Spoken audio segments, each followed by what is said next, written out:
We have some incredible transfer news today, you guys. To start with things, we discussed the confirmed agreement for next summer as Christopher Nkunku finally becomes a Chelsea player.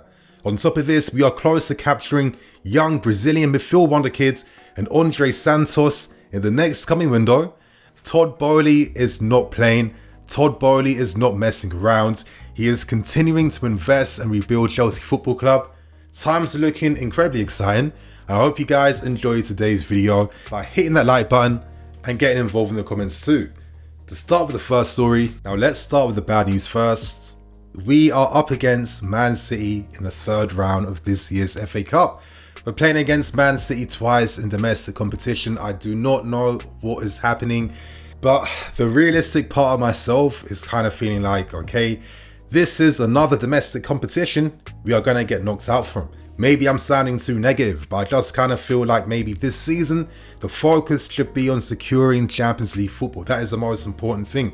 Of course, it's always a shame when you miss out on potentially winning silverware, but to be honest with you, we are currently trying to rebuild things, and that's going to take some time. We're going to need a January window and next summer to really get ready to, hopefully do something greater domestically in this country. A part of me too, I might be cynical, maybe thinking, if I was Graham Potter, I've got all this difficulties behind the scenes. I'm trying to work with the team to get them to understand my philosophy, my ideas. It's going to need some time. To not have that distraction of progressing deeper into cup competitions gives you more time to work with your squad in anticipation that you know that you're going to continue to rebuild in the following windows.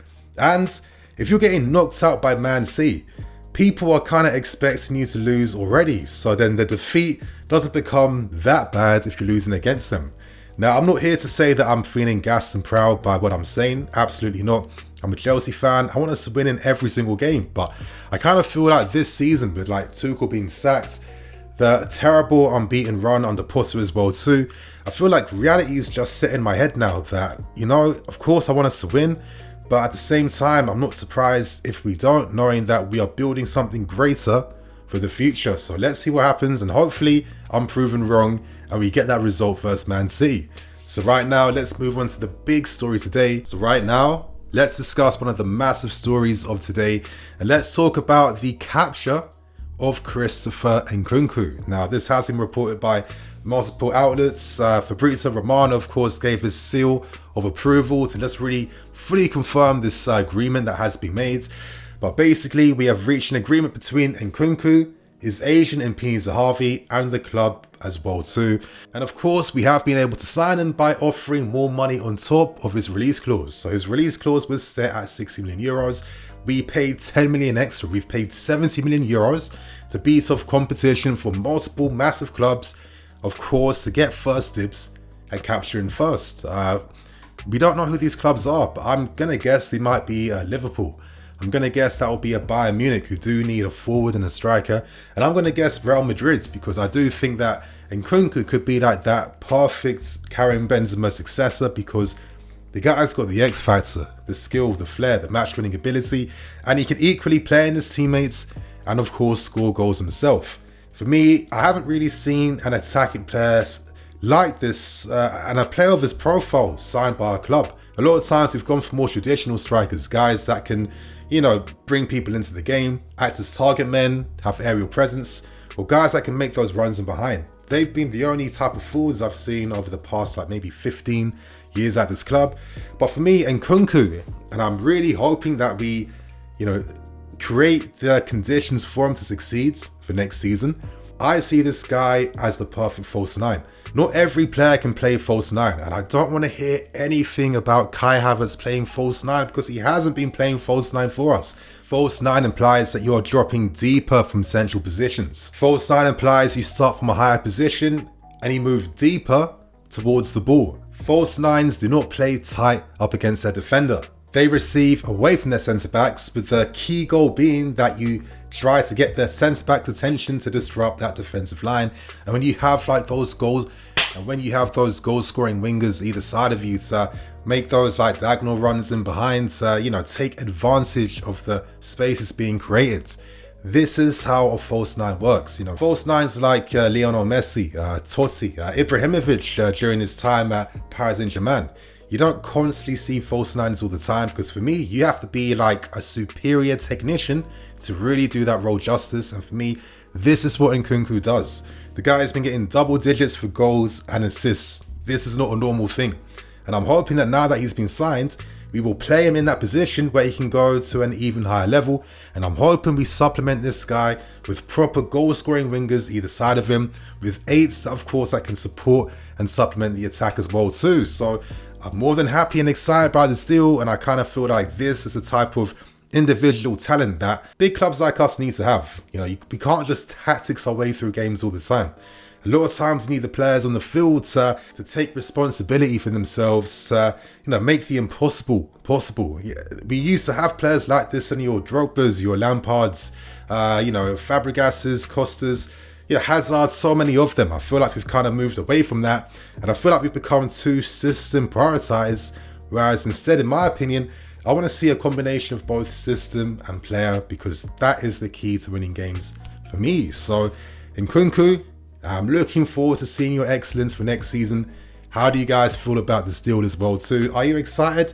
And if not, be honest and share your thoughts and opinions as well too. So right now we move on to the next massive news. These reports have broken recently in France, and they've suggested that we've beaten Paris Saint-Germain, Barcelona, Newcastle, plus a host of other clubs at the signing of wonderkid ANDREY Santos from Vasco da Gama. Now they're currently playing in Ligt Bid, the Brazilian league. ANDREY Santos made his debut back in 2021, so he's slowly been, introduced to the first team, and now has a really amazing effect for the team. Now I'll give you guys some idea of his profile, who he is, and why I personally feel a bit excited by his capture. Now Santos currently does play as a number 8 for Vasco da Gama. He is tasked with playing in both halves. He offers offensive support as well as defensive support, and I think when you look at his game, his profile and how he plays, I think that is like a good balance of all his best attributes and qualities. But you guys bear with me and watch to the end, because I'm going to give my thoughts and opinions to give you like an alternative perspective on why I think this capture of Santos could be a very smart buy. But regardless, reports in France have said that we have beaten Paris Saint-Germain by offering the player a greater project. Project is the key word we keep hearing a lot of surrounding the young talent we're making moves for, and it seems like his overall final fee is set at around 50 million euros. And because he's 18 years old, he can sign for us during the January window. So for me, I think this is great news. I'm very excited by this. Very interesting that this is like the third number 8 that we've bought. Looking at Kasade, Chukwuemeka. Of course, we've kept guys like Conor Gallagher, Mason Mount. We've got a ton of them. And it surely is suggesting that we are moving towards a future where we have an enforcer in front of our back four, with 8 supporting the play offensively, and the creativity coming from Nkunku, the wingers out wide, and Reece James. So I think that's more than enough. But I'm going to give you guys a brief synopsis of his game and why this guy is a very interesting and exciting talent. Now, one thing about him is that this guy has very good physical presence for his age. He's 18, he's 5'9". At 18 years old, he hasn't finished growing. He's going to keep on growing and growing. I wouldn't be surprised if he hits like 6 foot 6'1" by the time he's like 21 years old. He has a very good engine. He's very good at covering ground and distances. He has a very long stride, which allows him to do that whilst maintaining that stamina for a full 90 minutes. Of course, for a lot of young players this age, it's quite hard to maintain that fitness and stamina. So for the guys that already have that in their game, that's definitely something you can work alongside with. But still, one thing I like about this guy is just how equally effective he is offensively, and most importantly, defensively as well too. Offensively, this guy I think is completing like over 3 dribbles per game. He's very comfortable and confident and taking his man on, and is very good in the transition. That is like the key area of the field. And with how we see football today, where there's a lot of emphasis on the defending teams sitting back and closing spaces, I really feel like a lot of the dribbles actually do come from those like transition areas, like on the left channel and the right channel. I think more players like that are needed, and I'm not surprised that they've targeted guys like him, Chukwuemeka, plus many more. As I'm stressing, this guy has really good ball carrying abilities, and he has a really good frame, and he regularly likes to, use his body as a shield to get in front of the ball. I think that's one of the skill sets we need to have in the Premier League. good upper bodies, and I think he definitely has that. But defensively, he does win a high amount of his duels, and he does have a very high success rate. That is one thing I definitely like, you know. He doesn't get beaten as much in those defensive 1v1 battles. That is key. His interceptions are decent, which shows you that he has a good reading of the game, and he has that physicality to cover vast distances on the field. So to end with my point, you guys, I would not be surprised if someone like him would be molded to become a defensive midfield player. I think that when you're playing as a DM for the top teams, it's not just exclusively about winning tackles and duels. You need to have a bit of an X factor to your game. You have to also be comfortable carrying the ball at times when the opportunities do arise, you know. You don't just sign someone who's one-dimensional at doing one thing. I'm looking at the players we're signing. It's impossible that your Casades, Chukwuemeka's, Santos's, plus many more would all get game time playing as an 8. Some of these guys are more suited to being played in a more deeper position. I'm looking at Casade, who's quite interesting. But most importantly, I think Santos definitely can be. And knowing the fact too that he's also played as a holding 6 whilst making his name at Vasco da Gama. I just kind of think that his attributes make more sense at his young age, that he can be molded to become our defensive midfield enforcer. The guy that's really promising, someone like him on the base midfield, someone that you're molding is going to cost you way less than spending like 50, 60 million on Romeo Lavia.